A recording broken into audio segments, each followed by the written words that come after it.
Okay, all right. Hello, welcome to the Resilience Round on Root in Retail. Share with us your name and what your company does. Perfect. So my name's Michelle. I'm from Miami, Florida. I have Dear Perli as my line. We sell baby and kids bamboo essentials and also some goodies, pajamas for women's to do matching mommy and me. Cute. And the little gifting items. Awesome. I love it. Okay, you ready for the Resilience Round? Let's do it. Okay, best business book.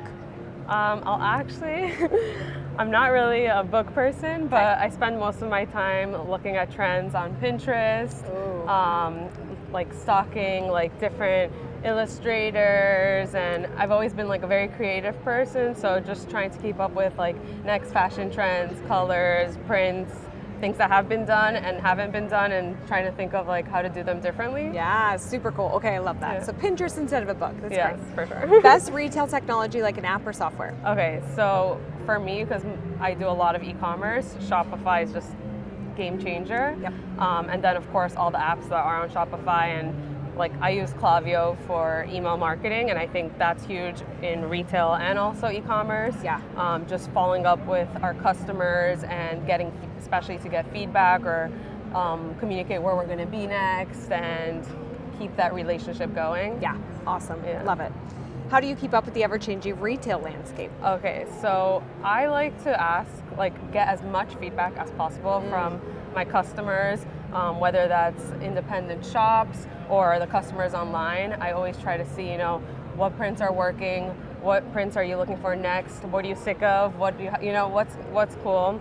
And I also on social media, I try to use my following to have them vote and interact with them. So whether we're voting on what we should name the next print, I'll drop this is what's coming, let's name it, and do a giveaway. Or if it's vote what print we should bring on next, this or that. So just try to keep that engagement. Yeah. And that way it also makes the risk a little less risky. Like when you're bringing in a print, especially, you have to bring a certain amount of pieces, so you already know okay, at least people want this, Yes. So you're not just testing. Totally. So smart. I love it. So smart. Okay, to help retailers be stronger, more rooted in success, what's a foundational best practice? So I think focusing on your customers, what they're looking for, and building a relationship, not just shopping, and then if you need to establish a relationship so that they come back, and figuring out ways to keep them coming back. So for me, I actually started this business only selling swaddle blankets. We were formerly known as Bundled Baby. And then I was okay, people love the line. They were asking for more products, and you can only be swaddled for your first 3 months. So I was what can I do? So I'm now growing with baby, 2 kids, including mom. In holidays, we include dad too. And just trying to build, celebrating the little moments, the big moments, Yeah. So good. I think just bringing that customer. together, Yeah. and I think a lot of it for especially small independent shops is personalizing the experience. So what can you do that those big chain stores can't do, Yeah. Whether that's focusing on local brands or local events, different activities are just more fun. Yeah, totally. Such good advice. If you had to start your business all over again, what's one thing you'd do differently? Okay, so I have to say that I was thinking about this because I get this asked a lot, and I think it's the things that go wrong that are so key.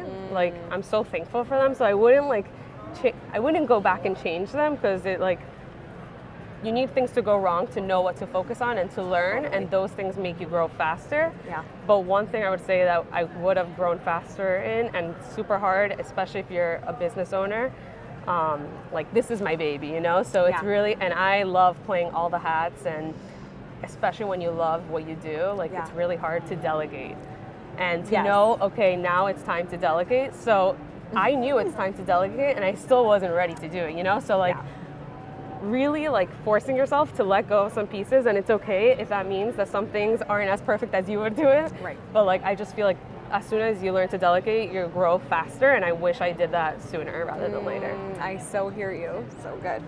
Finally, what do you think the future of independent retail is?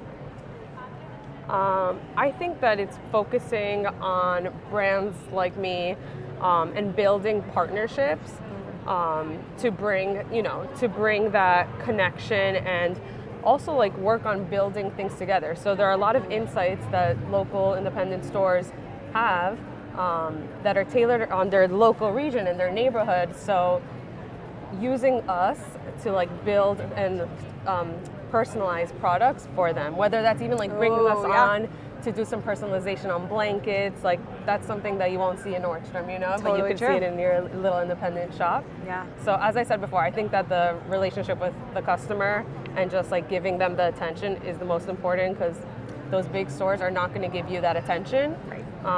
And you want that meaningful experience. Like you need to give them a reason to come to you and not like shop online or on Amazon. It's so true. So- Such good advice. How can people connect with you and learn more? On Dear Perli on Instagram. So Yay. Yeah, perfect. Awesome. Thank you so much. That was Thank great. you so much. Yay. Okay.